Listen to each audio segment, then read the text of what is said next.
Welcome. Today, we're not exactly doing a deep dive in the usual sense. Instead, we're taking you on a journey into some truly terrifying true stories. Yeah, we're exploring that really unsettling line between what's real and what's just an illusion cooked up by our own minds. We're looking at accounts where the brain, under incredible stress, seems to just manufacture entire lives, detailed lives, that turn out to be completely fake. It's this idea of phantom realities. We're talking near-death experiences, maybe false memories, but ones that feel utterly, undeniably real to the person experiencing them. And the hook here, the really disturbing part, is the possibility that you could live for days, maybe weeks, maybe even years. An entire life, basically. Exactly, a whole existence, only to suddenly realize none of it actually happened. It's chilling. It really makes you question the stability of, everything we perceive, how powerful the brain is under duress. Okay, let's start with this first story. It's about a young man named Kevin, his girlfriend, and a summer night that went horribly wrong. This one really blurs the lines between life, death, and something else. So the setup is Kevin, he's 28, and his girlfriend. They're on a trip with another couple, Bruce and his girlfriend. Right, and they're heading home late one night. Kevin's on his motorcycle, apparently known for being fast, and Bruce and his girlfriend are in their car. And you know how it is late at night, maybe a bit reckless. Bruce apparently dared Kevin to race back to their apartment complex. So Kevin takes off on his bike. Bruce and his girlfriend get back around midnight, but Kevin's not there. His girlfriend starts to worry immediately. He was fast, should have beaten them. She leaves him a voicemail, heads inside. A few hours pass. Then Bruce and his girlfriend show up at her door, and they look, completely shattered. They have to deliver the worst possible news. Kevin crashed. On a sharp bend on the road back, apparently went into it too fast. He didn't make it. She's obviously devastated. But this is where the story takes a really strange turn. Bruce starts explaining something bizarre that happened right after they heard the news from Kevin's mom. He said, right after the call, there was this loud knocking on their apartment door. They asked who it was. And the voice said, Kevin. Kevin. They thought it had to be some cruel prank at first, but Kevin's mother had been absolutely serious on the phone. They were terrified. So scared they didn't open the door, and before they left Kevin's girlfriend alone that night, they gave her this very specific, very chilling warning. They told her, if Kevin comes knocking on your door, whatever you do, you must not open it. What a thing to hear right after learning your boyfriend died. Right. So she spends the next day just locked in her room, grieving, trying to process everything. Then that night, she wakes up. And she hears knocking, determined knocking on her door. And then the voice, hey, it's me, open the door. And she knows instantly it's Kevin's voice. Even though her rational mind is screaming that he's dead, the account says she felt this almost magnetic pull to the door, like he desperately needed her to let him in. She tries to resist. She shouts to the door, you're already dead, Kevin, go away. But the knocking just gets louder, more insistent. And the thought hits her, what if he's suffering? Stuck out there, alone. That thought breaks her resolve. She throws the door open, shouting his name. And she wakes up. Not in her apartment. She's in a hospital room. Bright lights. And sitting right beside her bed is Kevin, alive. The reality was the complete opposite of her experience. Kevin had survived. He'd actually gotten back first, realized the others were missing, and went back to look for them. He found Bruce's car. He was destroyed at that same sharp bend. Bruce and his girlfriend.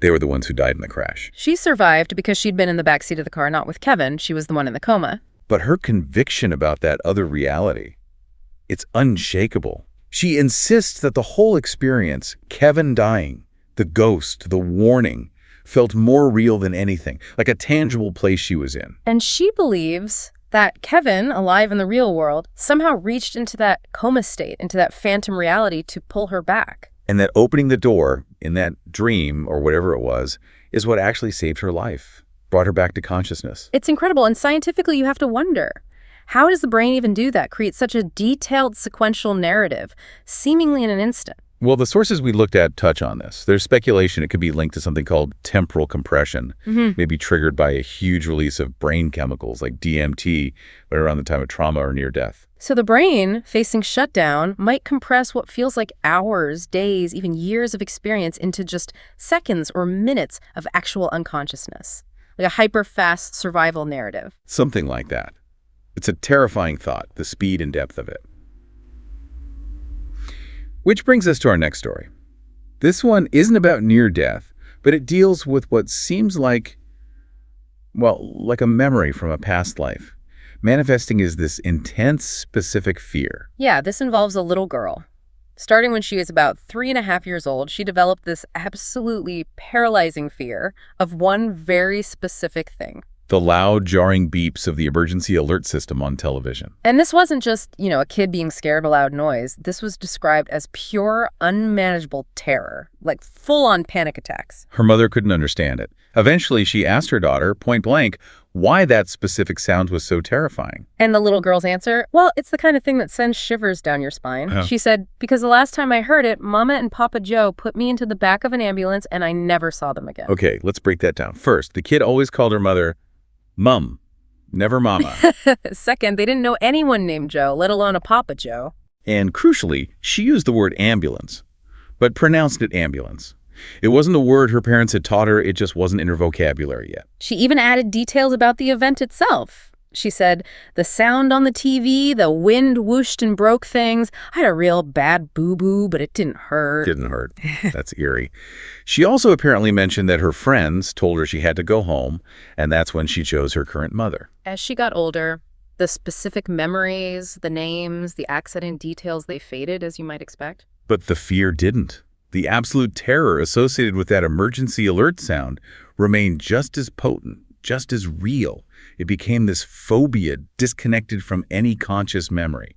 The sources describe it as this deep, visceral trauma response, regardless of where the memory actually came from, and it surfaced again dramatically years later. The family moved to Wyoming, place with, actual weather events, tornadoes, storms. And about 2 months before this account was recorded, the town's external warning siren went off. Not the TV this time, the big outdoor siren.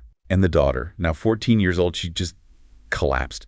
Instant panic. It's like she reverted right back to being that terrified toddler. She seemed completely detached from the present. The siren outside had stopped. It was quiet, but she kept asking her parents, just terrified, do you hear an ambulance? Why is there an ambulance? The sound, even a different type of siren, triggered that locked-in trauma. It collapsed her reality back to that other time, that fear without a remembered cause. It's a profound example of how something, memory, trauma, whatever it is, can embed itself so deeply it dictates present reality, even when the original context is gone. Which leads us to maybe the most staggering example of this kind of cognitive glitch. A story about a phantom life that lasted 10 years, triggered by a single moment of violence. This comes from a man who was in college. He was apparently quite small, maybe 120 pounds. He got into an argument with a huge football player, like 325 pounds. The argument escalated, and the football player just knocked him out cold, left him unconscious on the sidewalk. And in the moments, maybe minutes, that he was lying there unconscious, his mind constructed an entire decade. 10 years of life. He described meeting a woman, falling in love, getting married, having a daughter, then a son. The whole family life. He said he lived it completely, remembered the feeling of walking into his kids' rooms each morning, 10 years of feeling that connection, that stability. Until one day, something broke the illusion. He was sitting on his couch just looking at a lamp in the room. And he noticed something was wrong with it. A perspective felt off. He described it as odd, like inverted, just a small visual glitch in his perceived reality. But it was enough. He became obsessed with the lamp. He just stared at it. For 3 days straight, apparently. Didn't go to work, barely ate. His wife, in this phantom reality, was getting seriously worried.